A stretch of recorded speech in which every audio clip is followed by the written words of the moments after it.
here on Cemetery Whispering channel. Don't forget to subscribe and like, and I promise you won't fall asleep tonight. Harry Potter. 5 theories that explain a lot. The ability to pick up on even the smallest details is the hallmark of any fan. Potter fans are no exception. For many of them, canon is above all else. And often the diligent study of information from books, movies and stories by Rowling herself leads to the creation of theories. Yes, they are often absurd and do not stand up to criticism, but some of them sound surprisingly logical. Greetings, student subscribers and just free listeners of Oxenford Academy. Not too long ago, you and I already discussed the crazy theories of Harry Potter fans. Today, however, I want to talk about the ones that sound more plausible. These theories don't really break the canon, don't fundamentally change our view of the characters, and even reveal their characters a little better. However, keep in mind that these are just fan speculations. Treat these theories accordingly. Enjoy the show. Theory number 1. They knew everything. The plot of Harry Potter revolves around a prophecy that Professor Trelawney uttered long ago. However, in spite of its importance, we should not forget that the Sibylline is not the only one in this world with the gift of foresight. There are indeed few people who can see into the future, but a prophet doesn't have to be human, right? Think of the Philosopher's Stone and Harry's trip to the Forbidden Forest. There, he was protected from Voldemort, who decided to eat fresh unicorn blood, by the centaur Florens, Firenze, the same one who will replace Trelawney as the divination teacher in 4 years. But we're interested in the reaction of another centaur named Bane. What did you tell him? Bane snarled. Remember, Florens, we have sworn not to interfere with what must happen according to the will of the heavens. Didn't the movement of the planets show us what was about to happen? Harry Potter and the Philosopher's Stone. Centaurs are capable of predicting the future by the stars, but they usually prefer not to interfere with the usual course of things.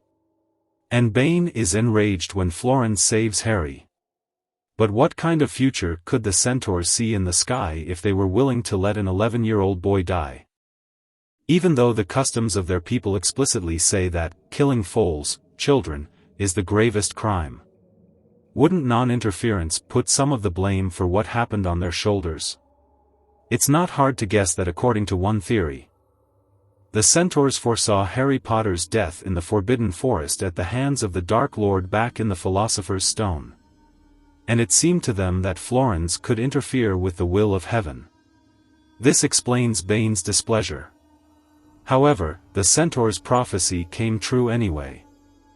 Harry Potter did fall at the hands of the Dark Lord in the Forbidden Forest, but only 6 years later. The behavior of the centaurs in Deathly Hallows also indirectly confirms this theory.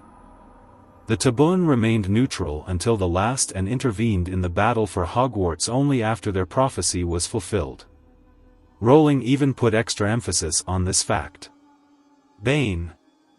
Hagrid's unexpected growl almost made Harry open his eyes. So, are you happy now that you didn't go and fight, you cowardly herd? Happy that Harry Potter was killed? Harry Potter and the Deathly Hallows? Theory number 2. The psychic curse. Let's not stray too far from the subject of clairvoyance. Professor Trelawney gives the impression of a typical charlatan. This is indicated by the decoration of her dwelling, the appearance of the fortune-teller, her tendency to foretell dire fortunes, and the tricks the fortune-teller often resorts to. No one of her colleagues or students, with few exceptions, takes Sibylline seriously. And that's a shame, because if you start looking into it, you quickly realize that Trelawney's petty predictions come true suspiciously often. But we'll talk about that some other time. For now, we are only interested in the true prophecies that Trelawney utters in a trance-like state. But only 2 of them are known to have happened. However, after comparing the facts about the clairvoyant's life, some fans have come to an interesting conclusion.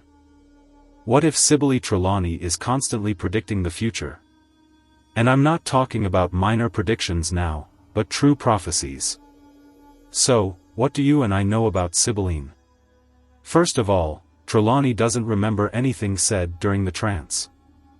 A prophecy only becomes known if it was uttered in front of witnesses, which were Albus Dumbledore, Severus Snape, and Harry Potter. Second, unlike most teachers, Trelawney prefers the reclusive life. She rarely leaves the confines of her own tower. Even the lavish feasts Sybil usually avoids. Knowing all this, it's not hard to conclude that under such conditions, the castle's inhabitants could easily overlook the clairvoyant's frequent fits. Who knows how often she actually falls into a trance and predicts the future all alone. Theory number 3. Love in a bottle. Book 6 focuses suspiciously heavily on love potions, haven't you noticed? Love potions are sold in all sorts of magic pest. Fred and George successfully deliver potions directly to Hogwarts even in spite of heightened security measures, under the guise of perfume or cough medicine. Slughorn mentions them in class. Potter is hunted by groupies. Romilda Vane manages to slip Harry candy, which Ron later eats. And Mara P. Marks supposedly uses the potion to make Tom Riddle fall in love with herself. Enchantment potions are found at every turn in the Half-Blood Prince. And so it is not surprising that many fans suddenly appeared in this book. Harry's feelings for Ginny seemed suspicious. Couldn't the girl, who has long been in love with the Chosen One, have bewitched him? Please, please. Fred said proudly. We have the finest selection of love drinks. Ginny arched a skeptical eyebrow. Do they work? Of course they do. Lasts up to 24 hours. The duration depends on the weight of the boy, and the girl's degree of attractiveness. Harry Potter and the Half-Blood Prince. Ginny's brothers own a store that sells love drinks. Her mother brewed them herself in her youth, which is mentioned in Prisoner of Azkaban. And the girl herself is not lacking in talent and, besides, is in the Chosen One's inner circle. She's a lot easier to slip Harry a potion than Romilda Vane. At the Nora, Ginny often helped her mother in the kitchen, so it wouldn't be too hard for her to slip something into Potter's food. Probably with Molly's consent. The door opened again, and Mrs. Weasley poked her head into the room. Ginny, she called in a whisper, come downstairs and help me make dinner. Harry Potter and the Half-Blood Prince. Of course. It's hard to believe that Harry's love for Ginny is the result of magical interference. If only because the potion must be consumed constantly or its effects will be lost. And Harry, as we know, spent most of the next year away from Ginny, but his feelings for her have not faded. We're not going to insist that Hermione has been drugging her friend all this time at her friend's request, are we? Please don't. According to some fans, the drink only served to encourage Harry to take action. Ginny was just tired of Potter's eternal indecision. So she began to secretly pour Harry a potion and defiantly meet with other guys right in front of him, thus inflaming jealousy. And then, when the ground was prepared, Ginny dumped the last suitor and gave Harry a chance to take his place, which the Chosen One took. The plan succeeded and the point of further magical stimulation was lost. At least if this theory is to be believed. Theory number 4. Luck is on his side. Barty Crouch Jr., another lover of magical potions, may well have used not only the reversible potion, but also Felix Felicis. That's the conclusion some fans have come to. This Death Eater had done the impossible. He had managed to infiltrate Hogwarts and impersonate Alastor Grum for months without arousing any suspicion from the school's inhabitants. But how is that even possible? Is it possible to duplicate exactly the habits of someone you barely know? That Crouch is a genius actor. But I find that hard to believe. To fool a genius like Dumbledore with a stupid trick of the reverse potion? That's ridiculous. That's where the potions of fortune come in. It's worth disproving the theory that Barty drank it all the time. It's too implausible. Felix Felicis is a difficult to make and probably expensive potion, which also cannot be taken too often. For all intents and purposes, Crouch was unlikely to have such a supply, given that even the ingredients for the turnover potion he had to steal from Snape. However, Felix Felicis could help Barty deceive Dumbledore and the rest of the Hogwarts inhabitants in the first, most dangerous, stages of the introduction, when any little thing could give away an imposter. After that, the potions of fortune were no longer needed. Now that everyone trusted him, Crouch had had enough of his own acting skills, the experience he had gained over the months, and the knowledge he had gained from the real Grum. Then I packed Grum's clothes and his gadgets in his own trunk and headed for Hogwarts. I kept him alive, constantly under an Imperius spell. I had to question him about his past, about his tastes and habits, so that I could fool even Dumbledore. And I also needed his hair to make a reversal potion. Harry Potter and the Goblet of Fire. Theory number 5. Good principle. Severus Snape could hardly be called the perfect headmaster. While he held the position, Hogwarts was a nightmare, including the use of the Cruciatus spell on students as punishment. However, there's no denying that Severus has tried to protect students and teachers.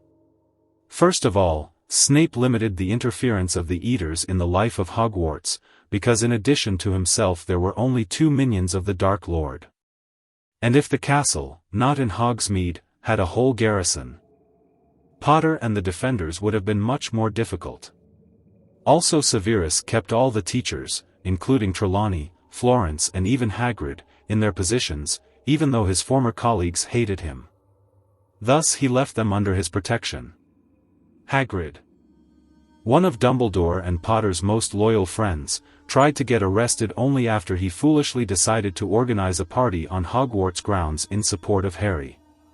No amount of Snape's protection would have helped him there, for if Severus had covered for the woodsman, it might have called his own loyalty to Voldemort into question. Under Snape's protection were the children as well. Yes, despite the harsh punishments, not a single student was killed or maimed during the entire year. Besides, notice that the Death Eaters took Luna off the train rather than kidnapping her straight out of school.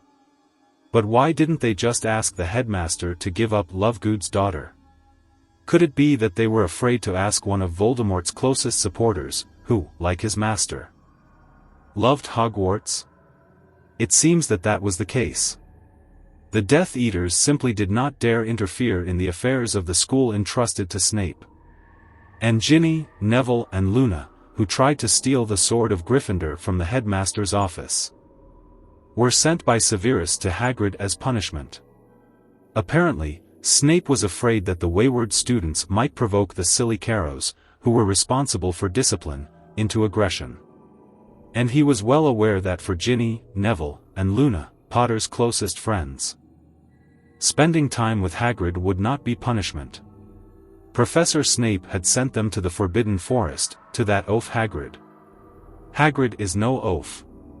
Hermione shrieked again, already shrill. Snape may have considered it punishment, Harry said softly, but Ginny, Neville and Luna are probably laughing heartily with Hagrid at it. The Forbidden Forest, no big deal, they've seen worse places than the Forbidden Forest.